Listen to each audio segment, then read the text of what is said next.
So, welcome back, guys. Here I am continuing the lecture 7 for the root locus technique. So, lecture 8 on root locus. So, we'll deal about what is rule number 7. So, I said that rule number 7 says that the angle of departure from an open loop pole is some, this is the angle criteria which is satisfying, plus phi for q equal to 0, 1, 2, and this is the angle of departure. Okay, and for the angle of arrival, this is an angle of arrival. So angle of departure is seen for complex pole. Okay, complex pole. So we'll understand shortly what is the angle of departure, and this is an angle of arrival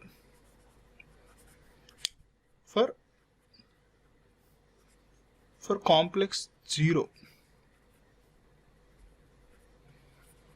Okay,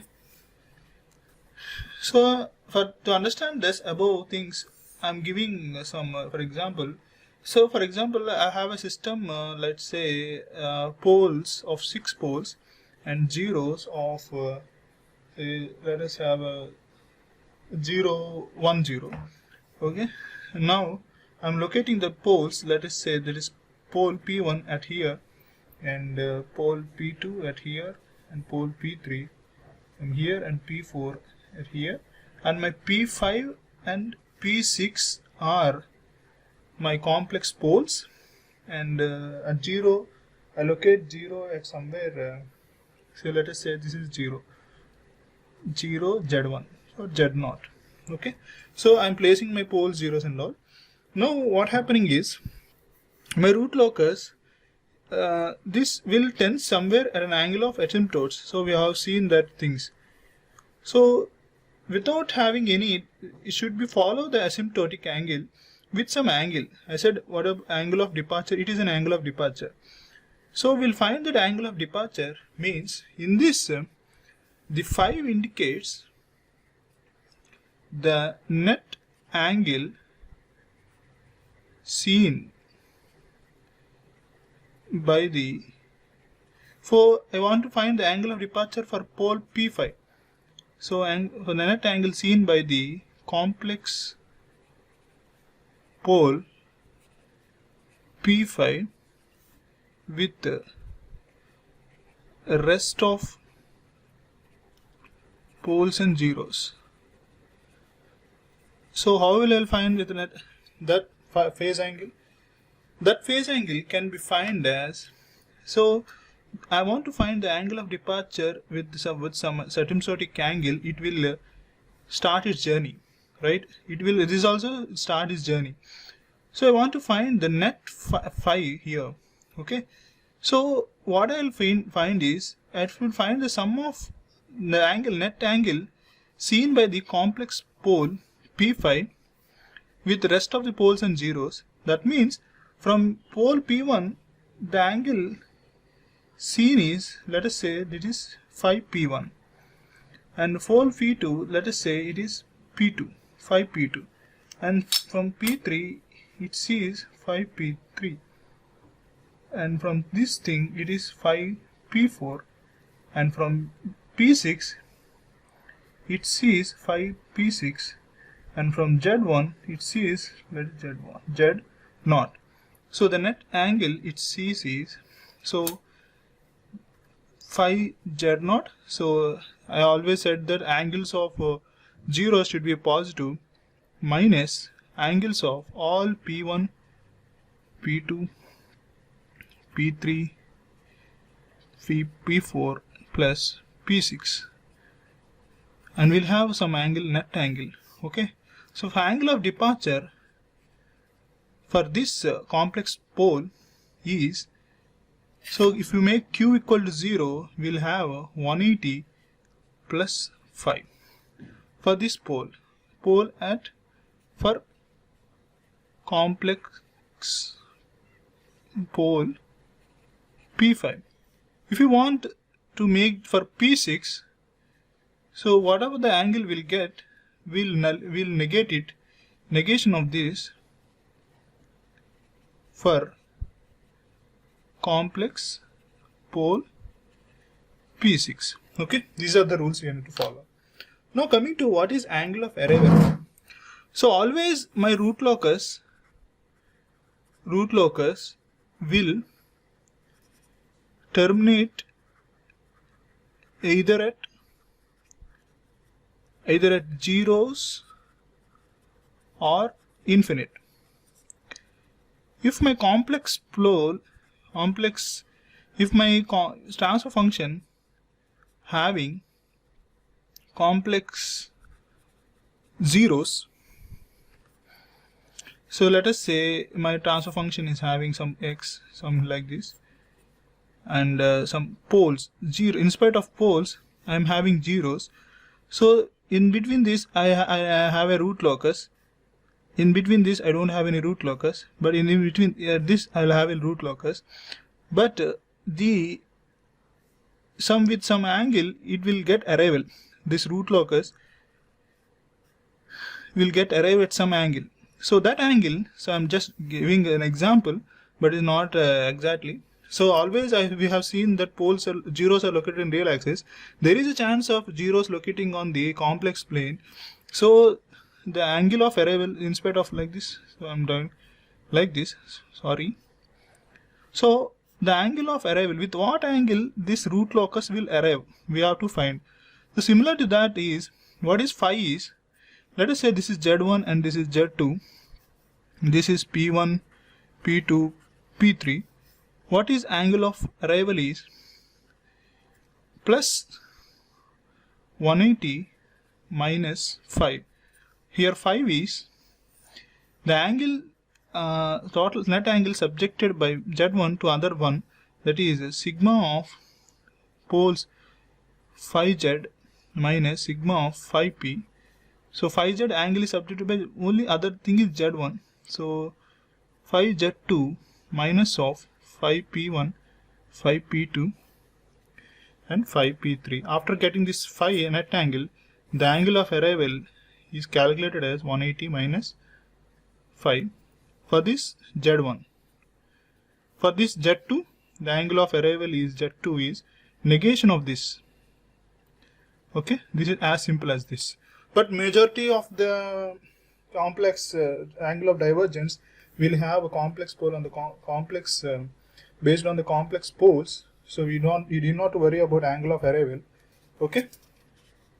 So after this rule, we'll solve one problem basic upon the rules transfer function which I brought to you. See, slowly we are increasing our stuffness. So this is not up to now. You will be having a familiarity what is the transfer functions and all.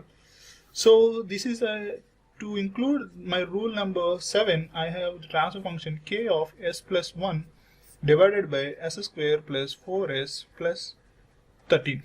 Okay, this is my transfer function. I want to draw the root locus for this.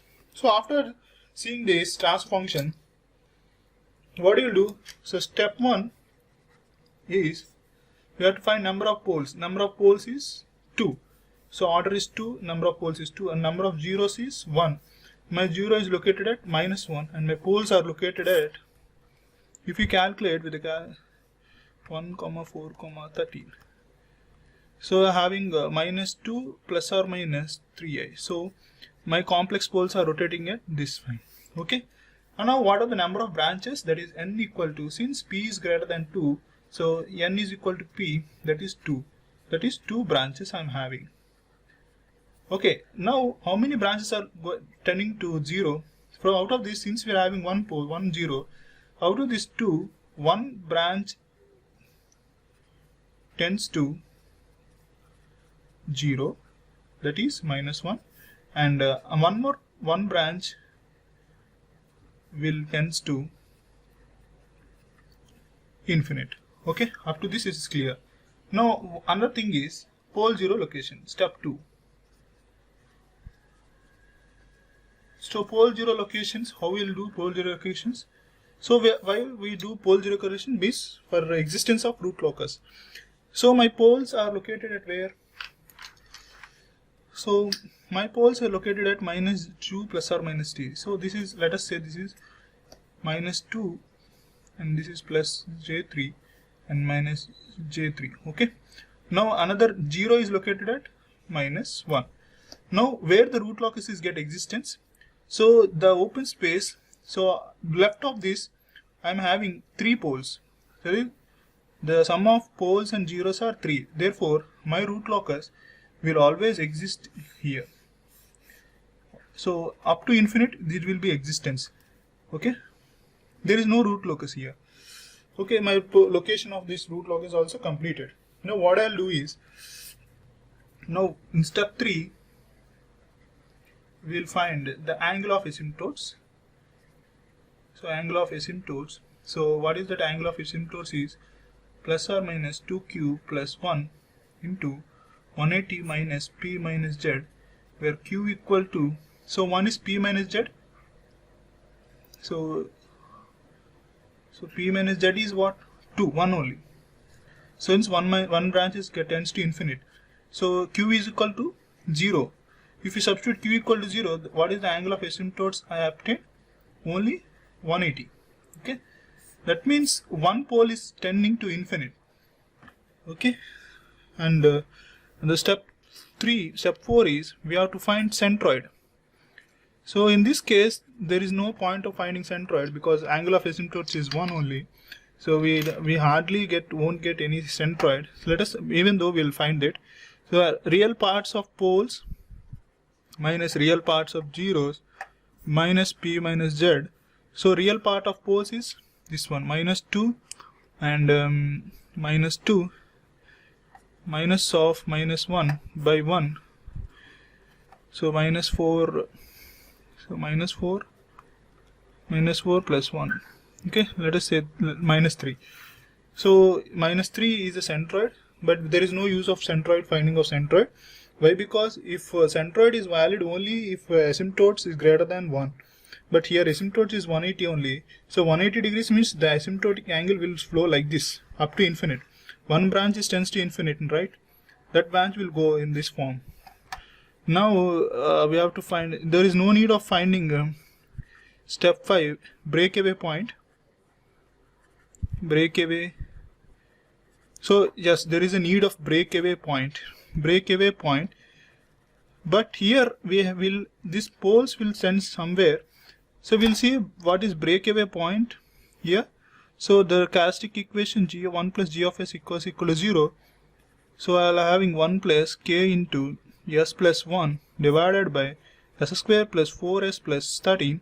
So that gives equal to 0. So the s square plus 4s plus 13 plus sk plus 1 equal to 0. So k equal to minus of s square plus 4s plus 13 divided by s plus 1. So if you make dk by ds equal to 0, I'll be having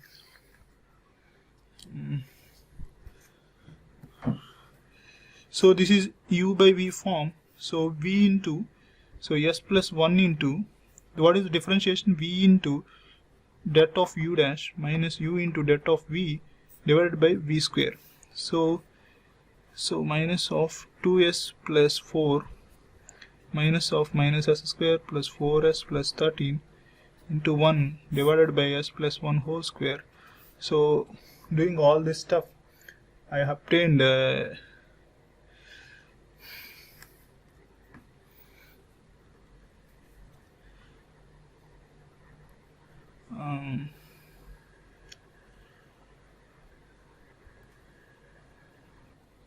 so obtain minus of, so 2s square plus 4s plus 2s plus 4. So adding of these things I'm getting, so minus s square minus 4s minus 13 equal to 0. So I'll end up with minus 3s square 6s minus 6s minus 4s minus 10s and minus 4 and minus 13 minus 17 equal to 0. So finding the roots of this, I'll have minus 3 comma minus 10 comma minus 13.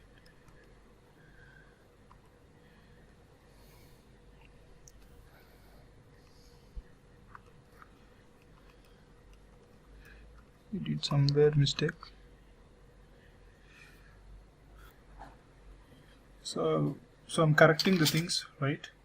So here s plus 1 into minus of 2s plus 4, it is okay now, and minus of, so minus of minus, so you will have minus here, and up to here it will get plus, and by these equations I'll have overall, so this is minus s square and minus plus s square, that is minus s square. So minus 4 it get cancelled, and minus 2s, and minus 4 plus 13 you will have plus 9 equal to 0. So after getting the roots of this equation, so minus 1 comma minus 2 comma 9, so you will have roots s1 s2 equal to 2.16 and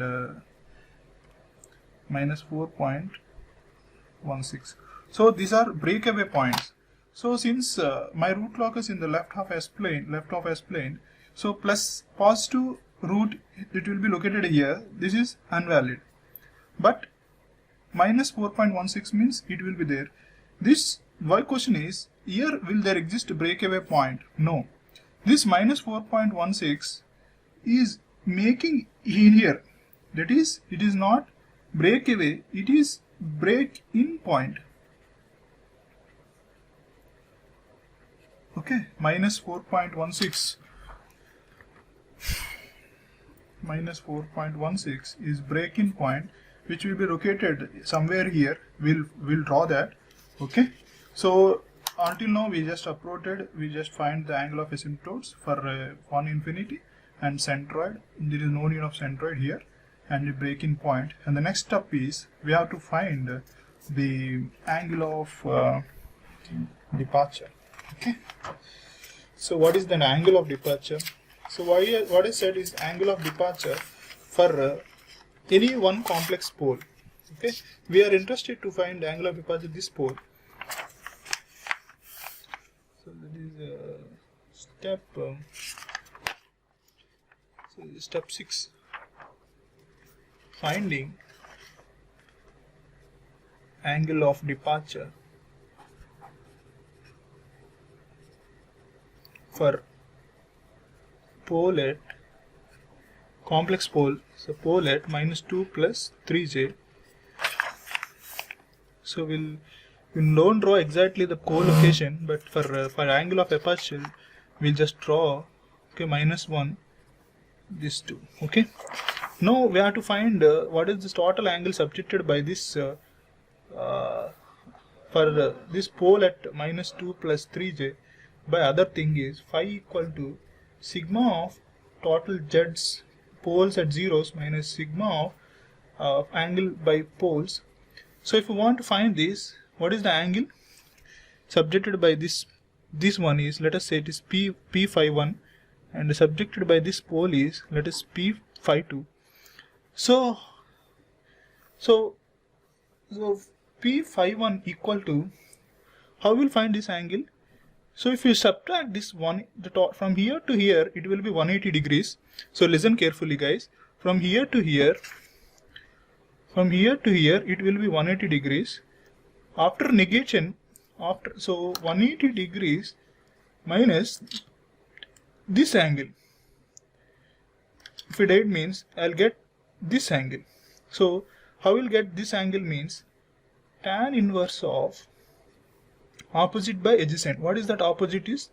3. Adjacent is here minus 2. So adjacent value is minus 2 minus 1. This is 3 by 1. Okay. So I'll having a value of what? 180 minus tan inverse of 3. So the angle seen by this P1 to this complex pole phi P1 is 180 degrees. Approximately, so 180 degrees 0.13. Okay, what is the angle subjected by this p phi 2? P2 is simply it is 90 degrees. From here to here it is 90 degrees. So what is my net angle is phi equal to, see, angle seen by poles is nothing, no poles is there, so it is 0 minus of 108.43 plus 90. So the total angle seen by this is minus 183, sorry, 108.43 plus 90, so 98.43. So what is the angle of departure for pole minus 2 plus 3j equal to 180 plus 5. Okay, is that 180 plus 5 only? Yes, 180 plus 5, that is equal to 180 minus of 198.43. So obtained an angle of minus 180 minus 198.43, obtained angle of minus 18.43. Okay, so I got this angle. So this is for minus 2 plus, for a pole at 5 dB. So angle of departure for minus 2 minus 3j is negation of this. So minus of minus 18.43, that is 18.43 is my angle of departure for this pole. By having all these things, so with the knowledge of these things obtained, we have the root locus, that is, so what are the things we obtained? So I'm plotting this. So I'm having 0 at minus 1 and poles at like this. I got the angle of arrival, angle of departure as minus 18.43. If I'm wrong, so minus 18.43, and for minus 2 point plus 3, and angle of departure 18.43 plus for pole 2 plus 3j. Okay, and I got what is the angle of so my pole, my root locus will exist here. It is clear. Okay, so out of this number of branches, I am having number of poles equal to 2 and number of zeros equal to 2. So number of branches is 2, and since p minus z equal to 1, so out of these 2 branches, one branch tends to infinite and one branch tends to 0. So for that angular deviation, okay, so the break-in point I obtained is, so what is the break-in point is minus 4.16. So locate that minus, this is what, minus 2, and this is 3j, and this is minus 3j, and break-in point I have at somewhere here. Okay, minus 4.16. Now this other branch, the root locus should start from the poles, right? So this root locus to start the journey, how it is start the journey? By angle of departure. So angle of departure minus 18.46. How I'll write this? If I take this is individual complex, so minus 18.4, this means this is my angle, minus 18.45.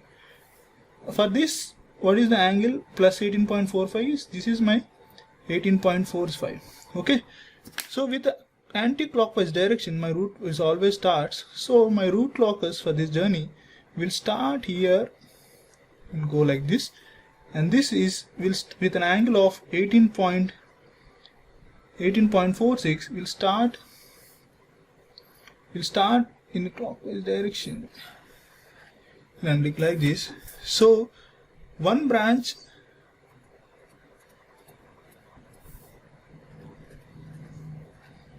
will end its journey at infinite, and one branch will end its journey at 0. Okay, this is break-in point. Okay, so this is the way of doing problems. So here, this is the one method of root locus. In the next class, we'll do another rules 8 and 9, and we'll complete this root locus. Thank you guys.